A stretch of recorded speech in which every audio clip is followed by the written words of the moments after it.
Rustus and Annice and the Cheerless Curse, Part 6. So the friends were all leaving the cave of the Gollywomp Sneeble in the group of caves at the end of Yellop Forest that are now known as Crayon Caves. This is 6.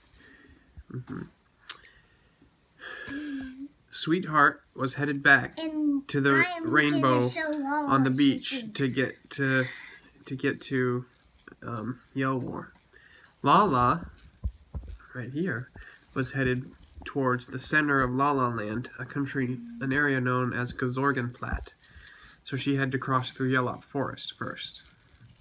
And Rustus, Annice, and Feasty were headed together up north. And so the three friends walked, and as they walked, they talked, and sometimes they'd sing songs, and sometimes they'd make up songs about what they saw. Like, look at that rock over there, I want to sit on it like a chair. And look at all those trees, they make me have to sneeze. And they'd make up silly songs while they walked to pass the time. And eventually they came to a river called the Backwards River. Now the Backwards River was very unique because it flowed backwards. How do you know, you say, that a river flows backwards? Isn't whichever way it's flowing forwards? Well, not exactly. This river starts in upward falls, where water goes up out of the ground from a pool near the beach. And then it flows uphill all the way towards the end of the land and areas that nobody has yet explored. But the interesting thing is that the fish in the river swim the other way. So while the river is flowing backwards, the fish are swimming the opposite direction, but they swim tail first.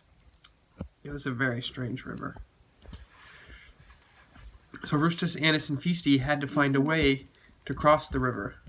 So they walked along it, and as they walked along it, they noticed that the river got lower and lower until soon they were on a canyon looking down at the river. This area was known as Rattlesnake Gully because there were rattlesnakes in this area. But Rustus and Annice and Feasty didn't know that. So they came finally to a bridge that looked very, very old and broken down.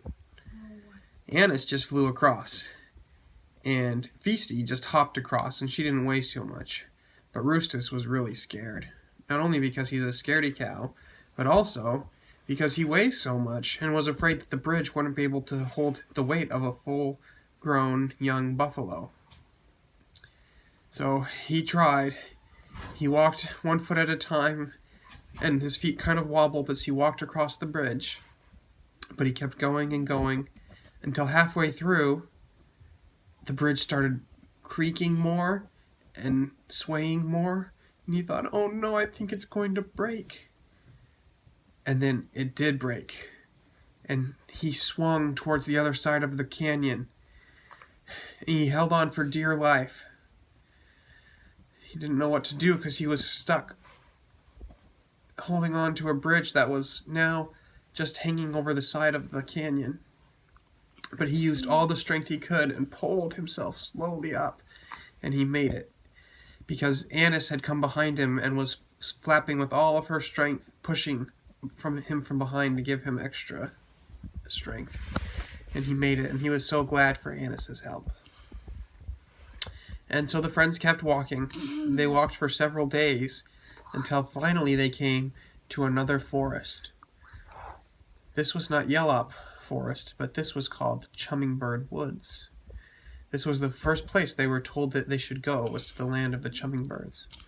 But they didn't know what a Chummingbird was or why they were there. So they walked in the forest, and it seemed pretty normal. There were trees, and there was grass on the ground. But there were a whole bunch of chipmunks, and there seemed to be getting more and more and more chipmunks, until the chipmunks all of a sudden all came together in a big crowd right in front of Rustus and Annice and Feasty. And they started chattering, and it got louder and louder and sounded kind of like a dull hum. And finally, one of them came up and said, "We are the Chummingbirds. What are you doing in our woods?" We are here," said Annice, "because the Gollywomp Sneevel sent us." "Who is the Gollywomp Sneevel?" said the Chummingbird. "And who are you?" "Well, these are my friends, Rustus and Feasty, and I'm Annice." "Annice?" said the Chummingbird. "You're Annice?" And all the Chummingbirds started laughing and said, "Welcome home, Annice." And that's the end of our story for tonight.